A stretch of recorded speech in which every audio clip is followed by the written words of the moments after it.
내일부터 다시 강화되는 방역 조치로 소상공인과 자영업자의 피해가 우려되는데요. 이에 정부가 지원 방안을 발표했습니다.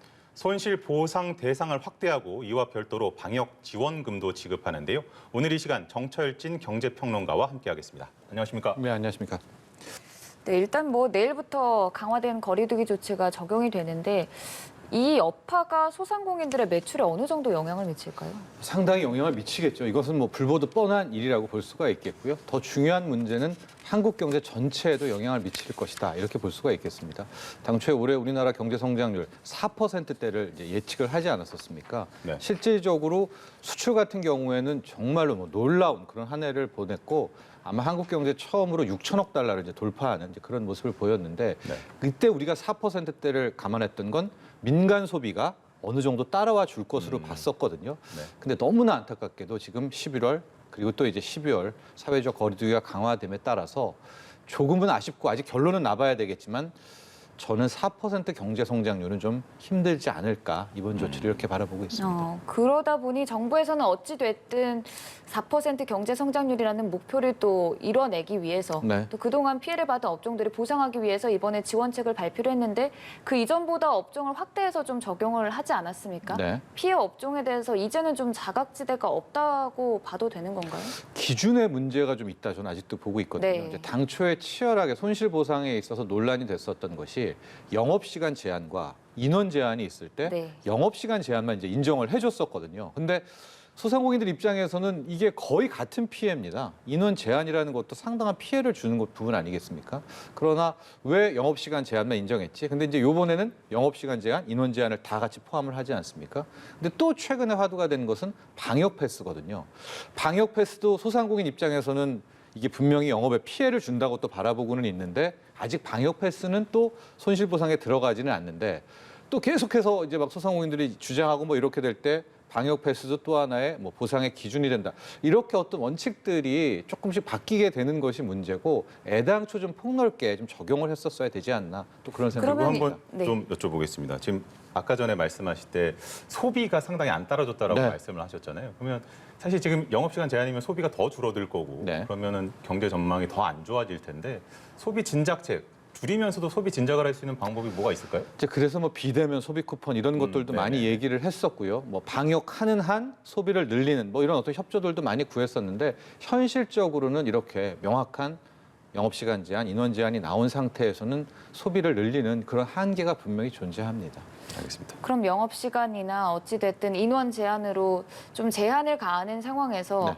업종별로는 조금 더 그래도 이전보다는 확대해서 여행 업종도 조금 보상을 해주겠다라고 했는데 이와 관련해서 사각지대는 이제 좀 해소됐다고 봐야 돼요. 네, 이번에 굉장히 잘했다고 바라보고 있고요. 실질적으로 영업시간 이제 제한 같은 이런 같은 소상공인들 중에서도 배달업을 위주로 하는 곳들은 오히려 사상 최고의 실적도 네. 내고 이게 좀 나뉘는 양극화가 있었거든요. 근데 이와는 별도로 완전히 소외됐던 것이 법으로나 어떤 규정상으로는 제한이 없었던 가령 여행업이라든가 숙박업 같은 경우에는 그러나 피해는 누구보다도 많이 봤던 업종들 여기에서 계속 어떤 소외가 됐었던 부분이었었는데 이 점도 계속 어플이 좀 됐고요. 아마 이번에 손실 보상 외에 이런 방역 지원금을 함께 포함한 것 역시도 그분들, 그 업종을 포함할 방법은 없잖아요. 이게 이제 그렇죠. 법으로는 손실 보상이 안 되니까 아마도 그런 것들을 고려해서 이제 100만 원이라는 방역 지원금이 함께 포함이 되지 않았나. 근데 이렇게 보고 방역 있습니다. 지원금도 매출이 감소하면 방역 조치로 인해서 일괄적으로 다 100만 원을 지급을 하는 거잖아요. 형평성 문제도 있을 것 같거든요. 바로 나왔죠. 이제 사이즈에 따라서 이제 큰 영업장들은 100만 원이라는 방역 지원금이 그리 크게 와닿지 않을 수가 있겠고요. 상대적으로 작은 영업장 같은 경우에는 또 크게 다가올 수가 밖에 없는데 왜 이것을 일괄적으로 100만 원이라고 했을까? 저 개인적으로지만 아마 정부는 나름 고충이 있었을 것 같습니다. 이제 올해 마지막 예산을 탈탈 털어서 이제 쏟아부은 건데 이걸 다시 매출액 기준으로 또 쪼개서 100만 원, 70만 원, 50만 원 하기에는 신속성을 그렇죠. 생각했다고. 신속성이라는 문제도 있었겠고요. 아마 그런 것들도 고려해서 아마 100만 원이라는 통일된 방역 지원금 기준이 나왔다 이렇게 보고 그럼 있습니다. 정부가 재정 요건을 조금 고려를 했다라는 말씀을 해주셨는데 네.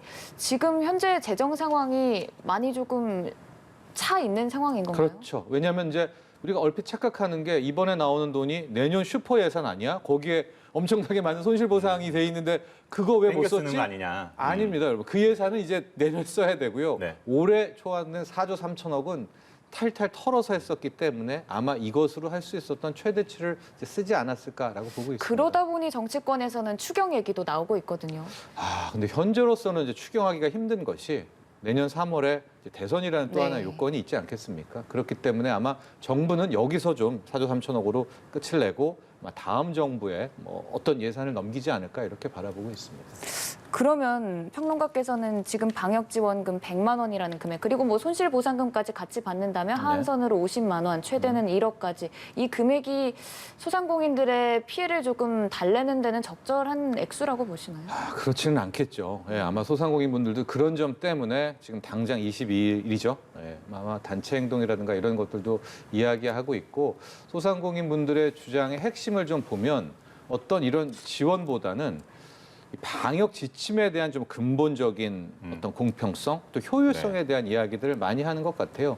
가령 같은 식당인데 이제 백화점은 또 열리고요. 이쪽 식당에서는 또 강하게 제압을 하고 뭐 지하철은 또 오픈이 되지 않습니까? 대중교통 아마 그런 부분에 있어서 소상공인 분들은 조금 더 방역에 대한 자율성을 주고 뭐 그런 부분을 주장을 하고 있기 때문에 아마도 이런 보상금 차원에서 소상공인들이 좀 뭐 만족하거나 그러기는 상당히 힘들지 않을까라고 보고는 있고요. 아마도 또 하나 두 번째 중요한 부분은 우리도 많이 언급이 됐지만 정확한 실태 파악입니다. 그러니까 같은 소상공인 중에서도 분명히 이런 코로나19로 이득을 본 사업체가 있거든요. 그 부분들 쉽지 않지 않습니까? 파악이 쉽지가 않아요. 그다음에 매출액 그러니까요. 기준으로 손실 기준으로 지원을 한다라는 것이 애당초 우리나라 이제 기획재정부 홍남기 경제부총리가 더 힘든 분들을 더 두텁게 지원하겠다라고 시작을 했다가 네. 점점 무너졌잖아요. 그게 현실에서 이 측정 잣대를 재보니까 파악이 굉장히 힘들었다라고 볼 수가 있어서 지금 저희 재정 여력을 고려를 할 때 지금 뭐 정치권에서 대선 후보들을 중심으로 해서 뭐 50조다, 100조다 뭐 이렇게 지금 국민들이 상상하기 힘든 금액들이 막 나오고 있어요. 네. 이거 만약에 하게 되면 네. 저희 재정 여력에 감당 가능합니까? 저는 힘들어 보입니다. 지금 뭐 국민의힘, 더불어민주당 모두 100조 원대로 제가 보기엔 맞춰진 것 같아요. 네. 아마도 여기에는 대선의 어떤 표심도 분명히 반영됐을 것 같다라고 하는데 이런 부분도 한번 생각해 봐야 될 것 같아요. 이번에 어쨌든 강화된 방역 사회적 거리두기 때문에 4조 3천억이라는 지원 패키지가 나왔을 때 또 국민들, 일부 국민들 분 중에서는 이 힘든 소상공인들 지원하는 데에는 뭐 어떤 반발이 있겠습니다만은 까마는 국민들도 다 힘든 부분이거든요. 이제 그런 상황에서 소상공인에게 또 100조를 할애한다? 그럴 경우에 나머지 국민들은 과연 그걸 받아들일 수 어떻게 있을까? 생각할까? 하고 더 중요한 건 그 100조를 잘 쓰는 걸 원하잖아요. 그렇죠. 더 힘든 분들에게 더 많이 지원을 가야 되는데 100조를 쓰냐 안 쓰냐가 중요한 게 아니죠. 그걸 과연 할 능력이 지금 현재 되느냐, 그런 지원 능력. 이런 부분도 함께 고려를 해봐야 되겠고 그리고 이제 또 국채를 찍어내 이미 뭐 국가 채무가 늘어나는 상황에서 아마 이런 논란들이 있는데 워낙 대선이 표가 중요하기 때문에 뭐 그런 지금 점 100조 때문에 원이라는 화두가 나온 것 같아요. 홍남기 부총리나 뭐 김부겸 총리나 난색을 표하고 네. 사실상 불가능하다 이렇게 좀 선을 긋고 있는 거 아닌가 싶은 생각이 듭니다. 오늘 이 시간 정철진 경제평론가와 함께했습니다. 고맙습니다.